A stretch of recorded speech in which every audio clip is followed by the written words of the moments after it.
RDC, quelle stratégie pour le développement de nos 145 territoires? Mesdames et messieurs, bonsoir. Et voici le thème qui va nous guider ce soir avec Monsieur Bifoumanou Dieudonné. Bonsoir. Bonsoir. Vous venez encore une fois de publier un article aussi important. Vous parlez du développement de la RDC, mais déjà, le gouvernement a lancé le projet du développement de 145 territoires, c'est-à-dire, comme vous l'avez toujours souhaité, le développement à partir de la base. Et votre article, vous l'avez intitulé « Développement de la RDC, voici la meilleure démarche ». Je sais que le développement de la RDC vous préoccupe, mais vous n'êtes pas fatigué d'écrire quand même. Non, au contraire. Tant que nous existerons, nous dirons toujours quelque chose par rapport à ce développement. Donc tout dépend maintenant des acteurs. Nous donnons la matière, les idées. C'est à eux de voir si ce sont de bonnes idées ou des idées inutiles, ça va. Mais sinon, vous avez suivi le projet du gouvernement. Peut-être vous ne l'avez pas lu au fond, parce que même nous n'avons pas encore eu l'occasion de le lire au fond. Mais sinon, l'idée est bonne. Très bonne. C'est-à-dire? Parce que nous avons toujours défendu que le développement par le sommet a échoué. Par le sommet vers la base a échoué. C'est-à-dire le développement de la RDC ne peut pas commencer par Kinshasa. On ne peut pas concentrer le développement de la RDC par Kinshasa. C'est ainsi que nous soutenons que le développement commence par la base. C'est comme une pyramide. Du sommet vers la base, ça n'a pas bien réussi, ça n'a pas réussi du tout. Donc commençons un peu de la base vers le sommet. Et quand nous sommes dans cette logique de la base vers le sommet, ça c'est une logique, une vision de commencer le développement par la base vers le sommet. Cette philosophie, cette logique est très bonne. Mais maintenant, c'est la méthodologie. Oui, la méthodologie, c'est justement, la stratégie, c'est de ça que nous allons parler. Alors, lorsque nous lisons votre article qui est publié, c'était le vendredi 11 février plutôt dernier, 2022, donc je peux citer l'année, vous parlez de ce développement dans une optique où vous citez par exemple les anciennes méthodes utilisées pour étudier les problèmes que nous avons au Congo, commencer par le constat et puis passer par découvrir les causes et finalement proposer des pistes et des solutions. Et pour vous, c'est une méthode archaïque. Pourquoi? Dépassée, totalement dépassée, parce qu'elle n'a pas porté de fruits. C'est tout simplement ça. Vous avez cité des séminaires, des colloques, beaucoup de forats organisés par la RDC qui n'ont pas produit des résultats escomptés. Pas justement parce que c'était la même méthode. Pas seulement par la RDC, même plusieurs conférences, séminaires internationaux ont aussi cette maladie-là. Alors, qu'est-ce que vous nous proposez avant de parler de nos territoires, de leurs atouts, et également nous parlerons des axes prioritaires et aussi les spécificités des territoires. Je pense que nous en parlerons, mais d'abord, votre méthode, la meilleure, parce que vous indexez bien pour dire que c'est une meilleure méthode, c'est laquelle? Merci beaucoup pour cette question. C'est-à-dire, le constat est clair que nous sommes sous-développés. Est-ce que nous réfléchissons peu? La réponse est nous réfléchissons quand même. Parce que quand on organise des colloques, des séminaires, de ceci ou de cela, c'est une réflexion. Donc nous faisons quand même la réflexion. Mais pourquoi on n'atteint pas les résultats? Le plus important, c'est atteindre les objectifs. Mais pourquoi on ne les atteint pas tels que nous le souhaitons? C'est là le point de départ de la réflexion. Et on vous dit que si on n'atteint pas, maintenant moi je réponds à cette préoccupation, si on n'atteint pas les résultats, c'est parce que toutes les finesses ou tous les aspects qui concernent un objectif à atteindre ne sont pas bien analysés. Et ce n'est pas lié toujours aux moyens? Non. Pas nécessairement aux moyens. Le moyen, c'est un ingrédient. Mais il faut qu'on dise que c'est le moyen et comment résoudre ces problèmes-là. Ou sinon, les projets n'ont jamais été bien pensés, par exemple. Mais c'est ce qu'on peut dire. Il y a plusieurs projets qui échouent. Mais quand un projet a échoué, c'est que vous n'avez pas intégré tous les aspects de la réflexion dans ces projets-là. C'est simple. Donc, partout où nous échouons, nous devons nous dire, ah, donc, il y a un élément qu'on n'a pas pris en compte. C'est ce que nous avons échoué.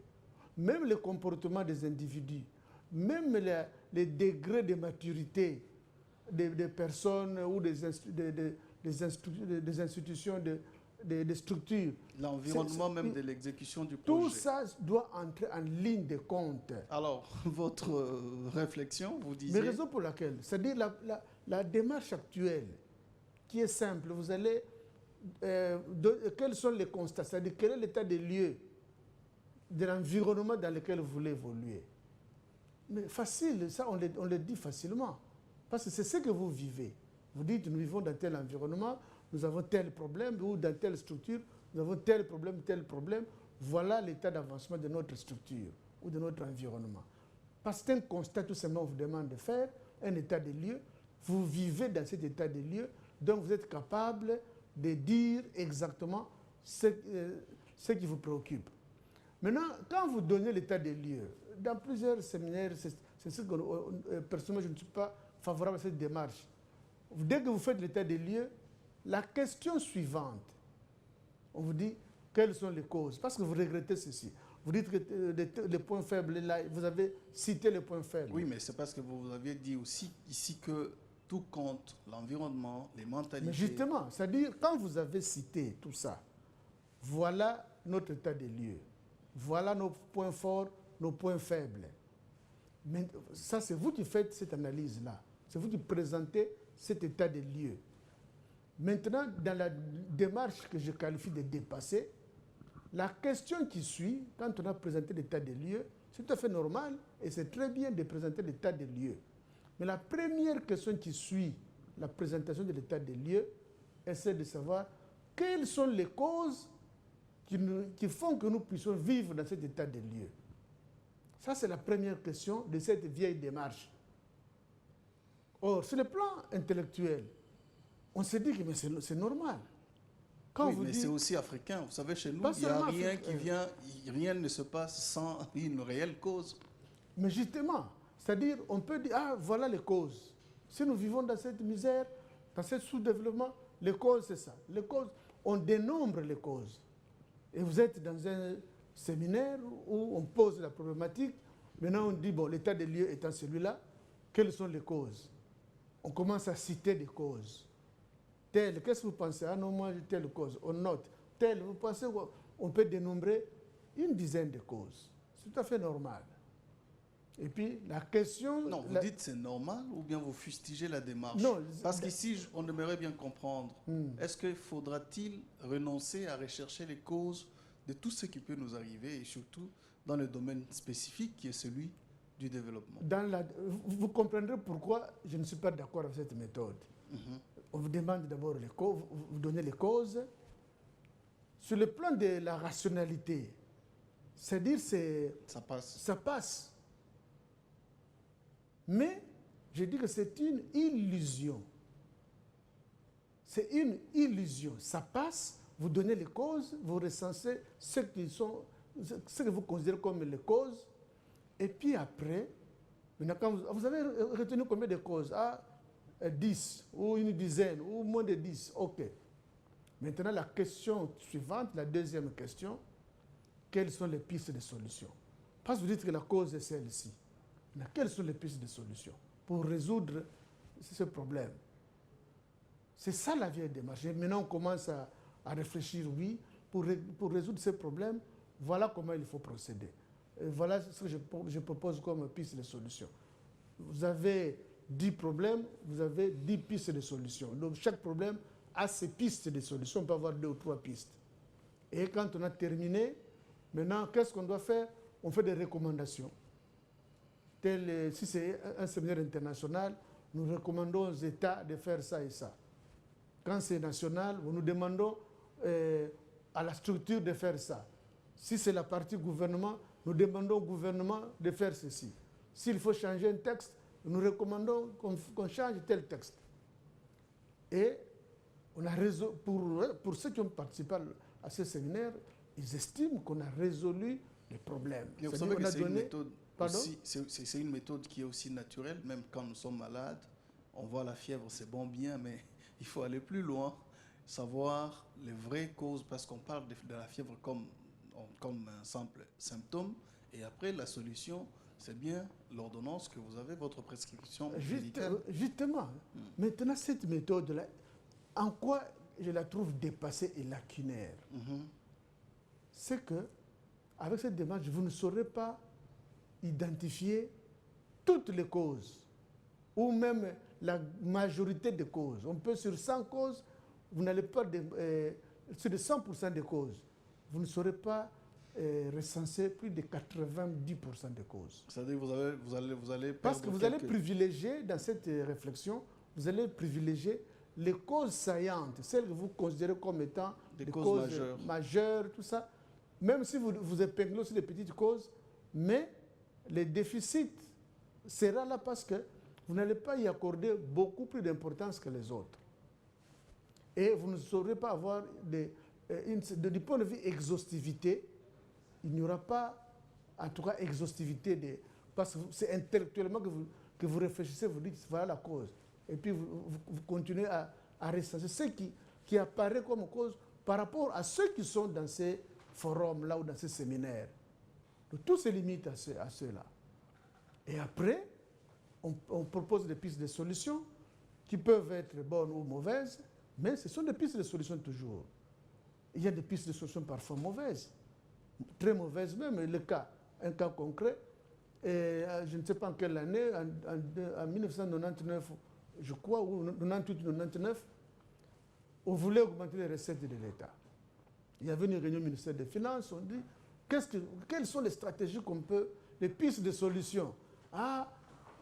Créons l'impôt impôt minimum sur les rémunérations des expatriés, les expatriés surtout des pays limitrophes. Un impôt minimum. Ça n'a jamais, je ne sais pas si l'État avait encaissé ne fût qu'un franc de cet impôt-là. Parce que c'était mal conçu et mal exécuté. Voilà une mauvaise solution. Alors, qui était vous savez que les téléspectateurs sont impatients. Justement, maintenant, la bonne oui, c'est-à-dire, voilà. Donc, je répète pour que les gens situent la nuance. Les constats sont faits. Première question, quelles sont les causes?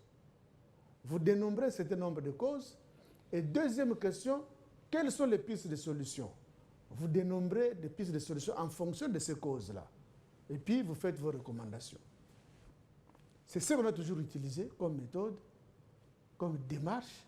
Résultat, nous sommes toujours sous-développés. Mais maintenant, nous disons ceci. Quand on a fait les constats, la façon de faire les constats, c'est la même chose. Ce n'est pas qu'il faut changer la façon de faire les constats. Parce que vivre la vérité et relater la vérité, c'est la même méthodologie, c'est la même chose. Maintenant, quand vous avez fait vous avez terminé cette première étape de faire l'état des lieux, la première question à poser, ce n'est pas quelles sont les causes, mais la première question à poser, quels sont vos objectifs? Qu'est-ce que vous voulez? Vous voyez la grande différence face à des faiblesses, on vous dit quelles sont les causes de ces faiblesses. Mais maintenant ici, face à ces faiblesses, on vous pose la question maintenant, qu'est-ce que vous voulez? C'est-à-dire, quels sont vos objectifs? Parce que vous avez dénombré telle cause. Maintenant, qu'est-ce que vous voulez? Si c'est une faiblesse, vous mangez trop peu, il n'y a pas assez d'hôpitaux. Maintenant, qu'est-ce que vous voulez? Si vous avez fait un état des lieux de ce genre-là, les routes sont défoncées, et ceci ou cela, les hôpitaux, les écoles. Naturellement, on veut le contraire du constat. Justement, maintenant, quand on vous pose la question, qu'est-ce que vous voulez? C'est que vous devez brandir vos objectifs. Brandir les objectifs, c'est-à-dire, j'ai mes hôpitaux qui sont délabrés. Donc, je veux des hôpitaux en très bon état et puis des hôpitaux performants. C'est-à-dire avec un personnel performant. En ce moment-là, votre problème se transforme en même temps en une vision. Mais justement, parce que vous aurez d'abord des objectifs, un objectif ou des objectifs globaux que nous avons besoin des hôpitaux avec un personnel performant, avec un équipement pimpant. Ça, c'est votre objectif global, qu'on ne peut pas confondre avec un objectif spécifique. Quand vous avez un objectif global, maintenant vous allez petit à petit. Quels sont les objectifs spécifiques? C'est-à-dire, cette démarche-là en disant, bon, dans les hôpitaux, nous devons avoir des médecins spécialistes, au moins 5.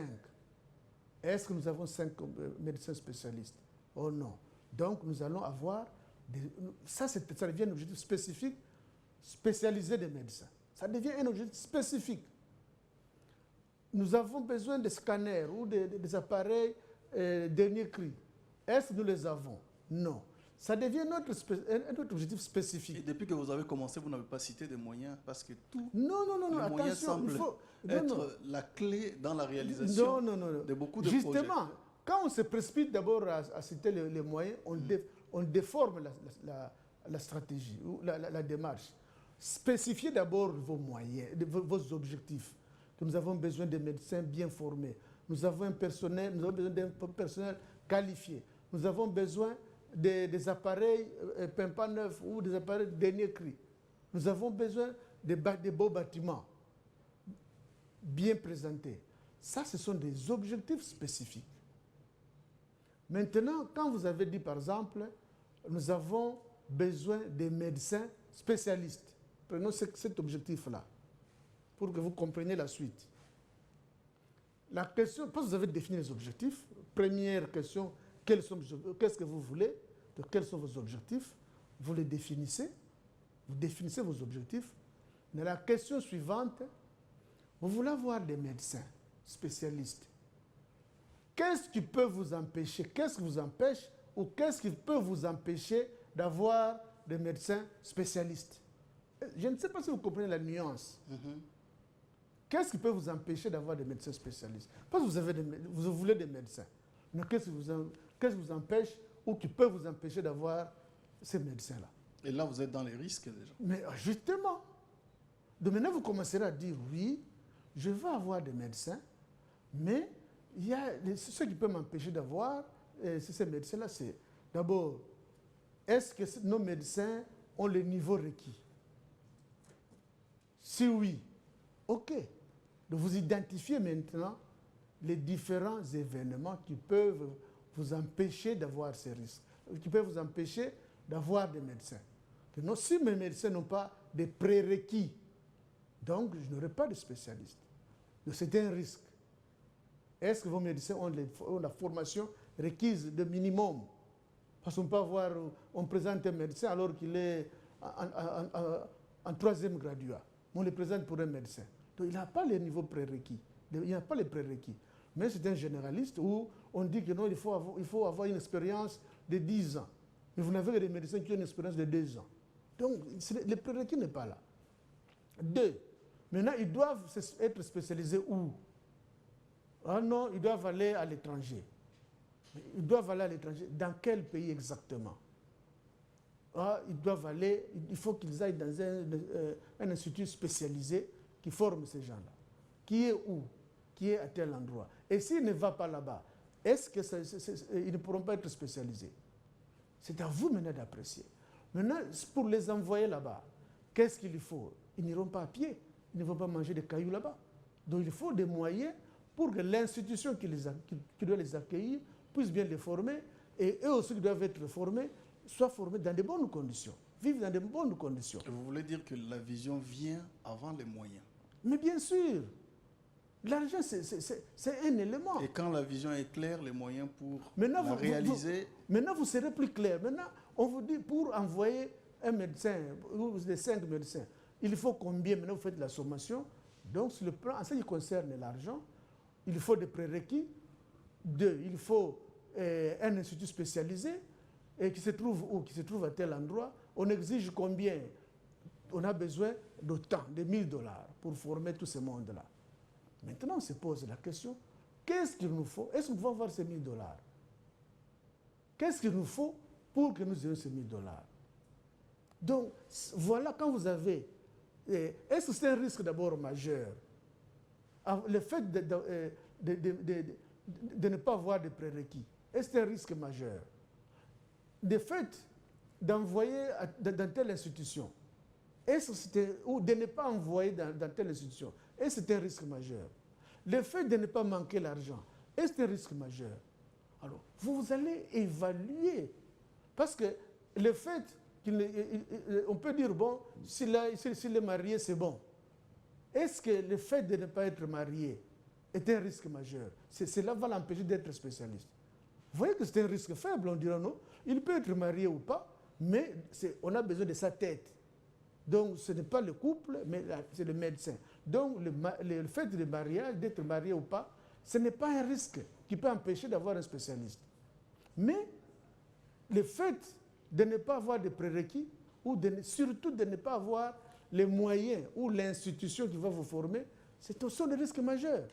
Alors, quand on aura évalué, on identifie les différents risques, maintenant on évalue ces risques-là, ça c'est un risque majeur. Ça, ce n'est pas un risque majeur. Bon, il peut aller, même s'il n'a que 2 costumes ou 3 costumes, bon, il peut bien faire ceci. Donc, voilà, on évalue ces risques-là. Quand on a évalué ces risques, c'est alors qu'on dira, bon, maintenant, comment s'assurer que les gens-là ont les prérequis? On organise un test, on peut organiser un test pour voir, on a besoin de ceux qui connaissent ces domaines, bon, pour nous assurer. Maintenant, on traite ces risques-là. Pour nous assurer que ceux que nous allons envoyer ont les prérequis, on organise un test. Ceux qui vont réussir, les 5 premiers, vont partir. Donc, on a résolu les problèmes de niveau. 2, dans quelle institution ils doivent aller? Maintenant, on peut se dire, nous avons combien d'institutions à travers le monde qui peuvent les former très bien? Ah non, il y a aux États-Unis, il y en a, au Canada, au Canada, en Ontario comme au Québec. Et nous avons aussi en France. Alors maintenant, on se dit, mais entre envoyer aux États-Unis et à Ontario, là, ils parlent anglais. Devons-nous encore perdre du temps pour leur apprendre le français et l'anglais avant qu'ils n'aillent en formation? Ah non, dans ces conditions, beaucoup on élimine. de petits détails. Mais justement, c'est ça les détails, l'importance de cette démarche. Donc ça vous oblige à approfondir la réflexion. Vous voyez que maintenant, autant qu'ils aillent étudier là où c'est facile, en français. Donc vous éliminez déjà les pays anglophones ou les lieux anglophones. Alors maintenant, quand vous avez tout ça, c'est alors que vous parlez en termes de moyens. Que non, ils iront en France, et en France, ils parlent le français, ou en Belgique, là où ils parlent le français, et maintenant, les moyens. Mais lorsque vous comparez les 2 méthodes par rapport aux moyens qu'il faut engager, vous ne trouvez pas que la dernière méthode, celle que vous trouvez être plus bonne, semble mobiliser beaucoup de ressources autour? Non, c'est pas comme ça qu'il faut comprendre. On veut maintenant atteindre les résultats. Oui, mais... Les résultats, pour atteindre les résultats, il faut cette démarche-là. Vous voyez, par exemple, tel que je développe les choses, à la fin, quand vous avez fait les tests de ceux qui sont compétents, qui doivent partir, vous avez ciblé bien l'institution qui doit les former, et vous avez maintenant les moyens. Mais ça semble ne pas être trop différent des pistes et des solutions qu'on a toujours cherché à Non, mais je vous ai dit que les pistes de solutions, 1. Les causes risquent de ne pas être exhaustives. Ok.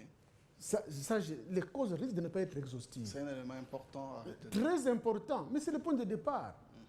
Parce qu'on peut dire on doit former les gens. Qui on doit former? Quels sont tous ces détails-là. La première démarche est, je dois dire, pas superficielle, mais elle n'entre pas suffisamment en profondeur pour se rapprocher de l'exhaustivité. Mais celle-ci, vous voyez que pour un petit problème, on se pose beaucoup de questions. C'est ce qu'on appelle en termes techniques la granularité. La granularité. C'est-à-dire, au lieu d'avoir des gros grains, il faut toujours décortiquer pour avoir la poudre. Mais si vous vous limitez à un niveau où il y a des poudres, il y a des grains, donc vous n'avez pas atteint l'objectif. Alors, M. Donc c'est ça, ça c'est la deuxième question. 1, objectif. Maintenant, 2, quels sont les risques ou les événements qui peuvent vous empêcher d'atteindre les résultats?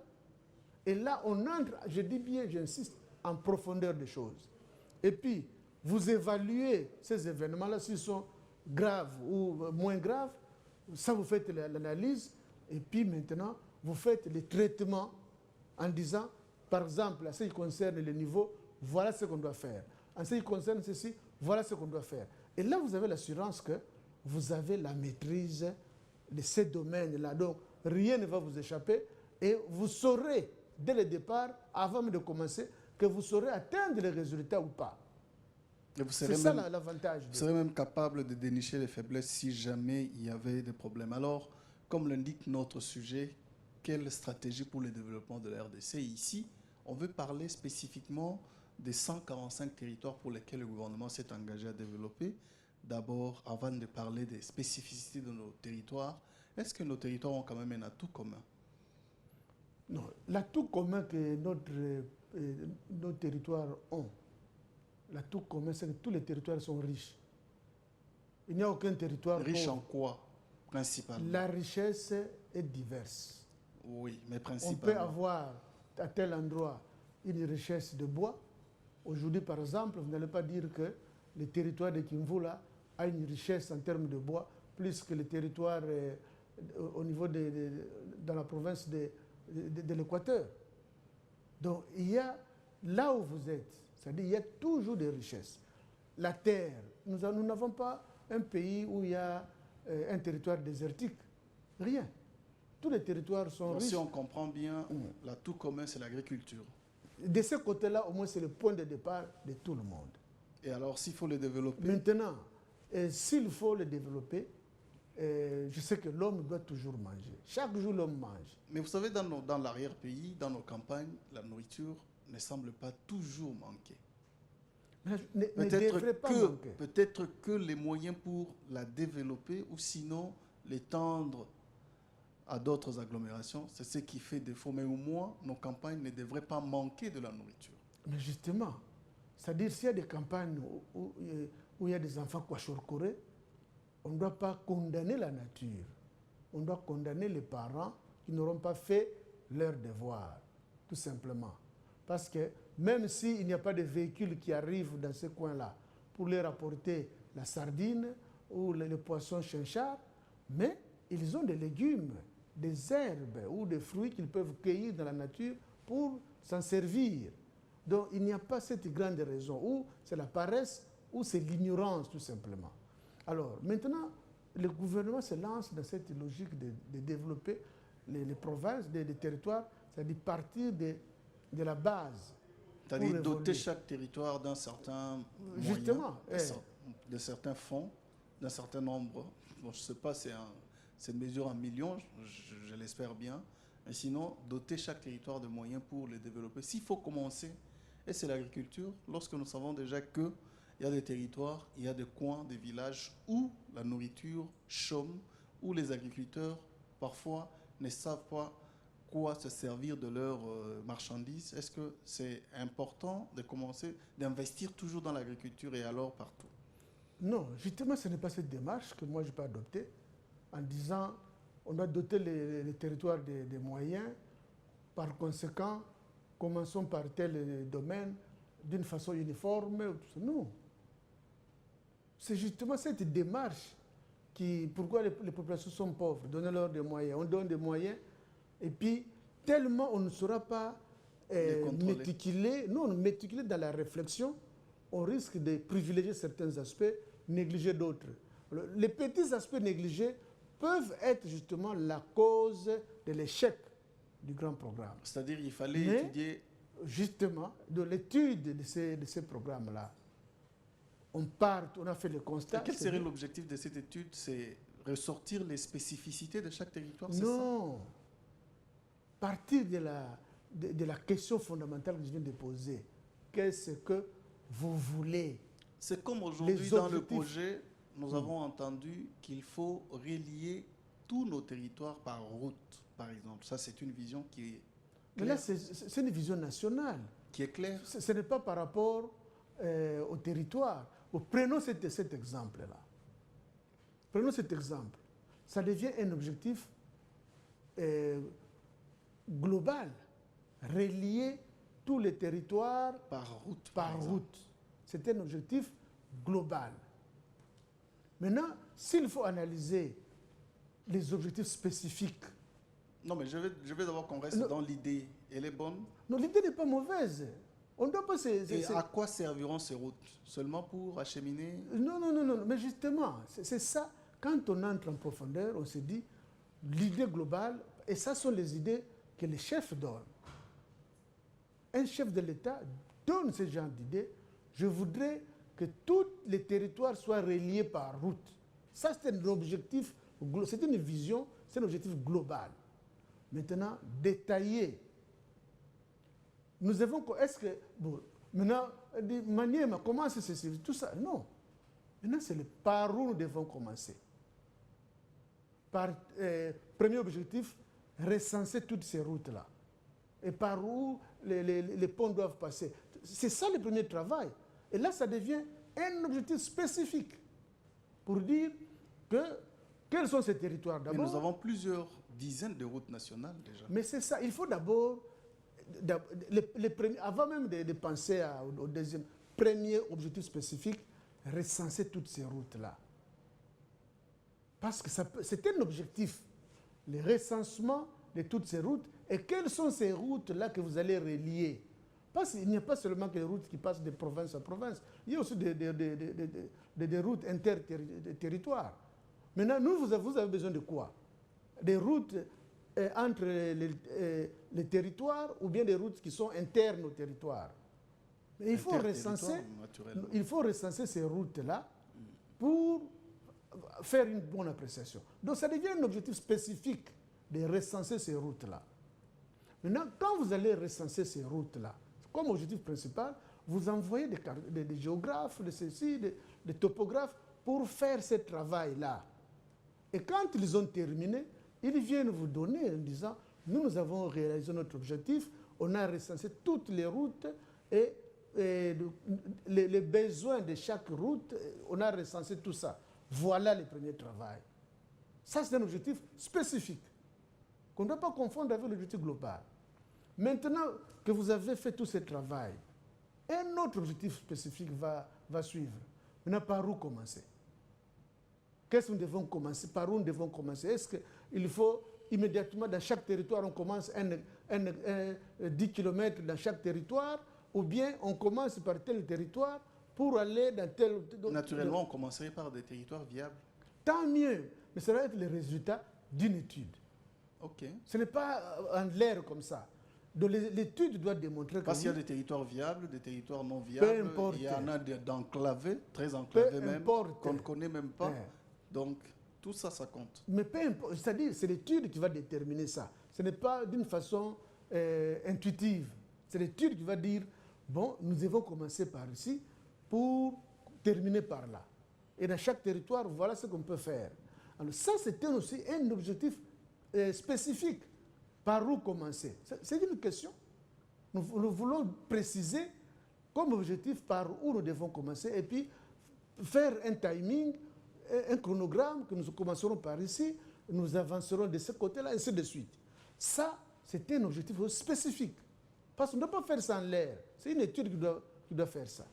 Maintenant qu'on connaît les différentes routes, qu'on connaît par où nous devons commencer, le chronogramme est établi par les experts, question. Qu'est-ce qui peut nous empêcher maintenant de commencer ces travaux? On ne dit pas la cause, qu'est-ce qui peut nous empêcher? Parce que nous voulons avoir tout ça. Nous voulons avoir les routes bien. Maintenant, qu'est-ce qui peut nous empêcher de relier ces territoires? Parce que nous avons tous les éléments en amont. C'est là où on vous dira, oui, il faut construire des ponts. Et construire des ponts, il faut la main-d'œuvre. La main-d'œuvre est estimée à combien? Les différents ponts sont estimés à combien? Combien de ponts? Autant. Est-ce qu'il faut des engins? Il y a des endroits où on peut utiliser le cantonnage manuel. Il y a des endroits où il faut nécessairement des ponts. Tout ça est connu maintenant. Qu'est-ce qu'il vous faut? Est-ce que vous avez la main-d'œuvre qualifiée? Première question. Ah non, nous n'avons pas une main-d'œuvre qualifiée. Donc on a besoin de la main-d'œuvre qualifiée. Est-ce qu'on a besoin de pierres, de moellons pour fabriquer le pont? Oui, on a besoin de moellons, on a besoin de ciment, on a besoin de ça et ça. Vous voyez ces détails-là. Maintenant, quand vous allez commencer à faire les traitements, parce que s'il n'y a pas de moellons, vous n'allez pas faire un bon pont. S'il n'y a pas de ciment, vous n'allez pas faire un bon pont. Alors maintenant, quand vous posez toutes ces questions, on a besoin de ceci. Donc, qu'est-ce qui est moins important? Est-ce que nécessairement, il faut avoir, prévoir une provision, une nourriture, venir avec des sardines pour donner à ces gens-là? Ils doivent manger, mais quoi? Donc, tout ça, on peut évaluer. Et quand on aura évalué, on chutera certainement. Non, mais c'est un travail de fourmi. Mais c'est ça, raison pour laquelle je dis qu'il faut approfondir la réflexion. Cette démarche vous oblige. C'est ça la grande différence. La première démarche ne vous oblige pas d'être exhaustif. C'est-à-dire, même sur le plan de la conception, vous voulez être exhaustif, mais quand vous avez cité, par exemple, 5-10 causes, vous êtes dans un séminaire international, et puis tel, oh non, moi je propose ça. Ah, tout le monde retient. Mais on a retenu combien? Peut-être 10 causes. Et puis, quand vous dites, vous donnez les pistes de solutions, vous donnez les pistes de solutions, ah non, nous recommandons aux États ceci, nous recommandons ceci. C'est tout. Mais or, avec la démarche de définir d'abord les objectifs, donc vous faites le constat, vous définissez les objectifs. Et pour être plus technique, vous faites la cartographie des risques. Cette cartographie des risques, c'est ça justement, l'identification des risques et l'évaluation. C'est-à-dire, vous identifiez les différents risques. Mais vous ne m'avez pas encore dit qu'est-ce qui manque le plus en nos territoires pour être viable. Non. Tous les territoires sont viables. Qu'on ne nous trompe pas. Viable, les plus importants, tous les territoires sont viables. Maintenant, c'est l'action de l'homme qui reste pour concrétiser cette viabilité. Non pas que nous avons des territoires qui n'ont rien, mais il faut viabiliser. Auparavant, les pays désertiques, la Libye et les autres, on les considère comme des pays non viables. Mais maintenant, quand l'homme a découvert le pétrole, c'est fini. Donc c'est ça. Nous avons des territoires, tous sont viables. Mais avec cette démarche, on peut ne pas commencer par les routes. Dans tel territoire, on commence par la route. Dans tel autre territoire, on commence par autre chose. L'aéroport, qu'est-ce qui va... Pas nécessairement l'aéroport. Ah, okay. Ou ça peut être l'aéroport aussi. Donc, maintenant, c'est la réflexion, la définition des objectifs qui va vous déterminer qu'est-ce qu'il faut faire. Et donc, il est possible de développer la RDC. Moi, j'ai toujours soutenu que la RDC est le pays le plus facile à développer. Comment ça? Mais parce que nous avons les atouts. Maintenant, il manque, c'est ce qui manque. C'est juste un jeu d'esprit d'améliorer la qualité de la réflexion. Il n'y a que ça qui manque en RDC. Nous avons des experts dans tous les domaines, les intellectuels dans tous les domaines. Ils existent. Donc, on n'a pas un problème, un déficit sur le plan intellectuel ou sur le plan de la formation. Nous avons des personnes bien formées. Mais c'est le jeu d'esprit, tout simplement, de bien emballer tout ce monde-là pour les mettre au travail. Et justement, c'est cette méthode, quand vous avez fait le constat, on vous demande de définir les objectifs, de dire ce que vous voulez. La deuxième étape, c'est la définition des objectifs. La troisième étape, vous cartographiez les risques. Parce que là, vous entrez maintenant en détail, comme je l'ai dit. Je dis bien alors en détail. Et puis maintenant, vous proposez le traitement des risques. Parce que quand vous faites le traitement des risques, là, au moins, vous avez des réponses, même dans les tout petits détails. À ces détails, il faut faire ceci. On ne pourra pas aller très loin parce qu'il est l'heure, mais en conclusion, je pense qu'on pourra revenir sur ce sujet prochainement. Mais pour aujourd'hui, j'aimerais que vous puissiez nous dire le projet de développement des 145 territoires de la RDC. C'est un bon projet, mais sinon, il faut alors l'étudier, bien le penser pour le réaliser. L'idée, l'objectif global, c'est un très bon objectif. Développer la RDC à partir des territoires. C'est une très bonne vision. Mais maintenant, le plus important, c'est la démarche, la réflexion qu'il faut associer à à cet objectif global. C'est-à-dire, quand on va associer la réflexion, on va dégager les objectifs spécifiques. C'est là où la différenciation entre les territoires va se faire sentir. Que tel territoire peut estimer que pour moi, je dois commencer par ceci. tel objectif principal. Et tel territoire pourra dire le contraire. Mais en fonction de ces réalités, chacun pourra définir ses objectifs spécifiques. Et c'est quand on aura défini les objectifs spécifiques, on passe maintenant à la cartographie des risques. Parce que dans la cartographie des risques, nous arriverons aussi au niveau des moyens. Et c'est alors que les moyens serviront réellement. Sinon, si on ne fait pas cette cartographie des risques de la meilleure manière, ces moyens-là ne vont même pas servir. On en connaît beaucoup de choses. On a vécu beaucoup de cas ici dans notre pays où les moyens ont été mis en jeu, mais les résultats déficitaires. Ça prouve quoi? Qu'il y a eu un problème sérieux qu'on n'a pas pu résoudre. Merci beaucoup, M. Bifouman Dieudonné. J'espère qu'on va bien y revenir. Et aussi, mesdames et messieurs, vous pouvez poser des questions au numéro affiché au bas de votre écran. M. Bifouman nous sera alors de cœur avec nous prochainement pour y répondre. Vraiment, merci beaucoup. Merci à vous également, mesdames et messieurs, d'avoir été nombreux à nous suivre. On se retrouve prochainement sur la même chaîne avec le même plaisir. Au revoir.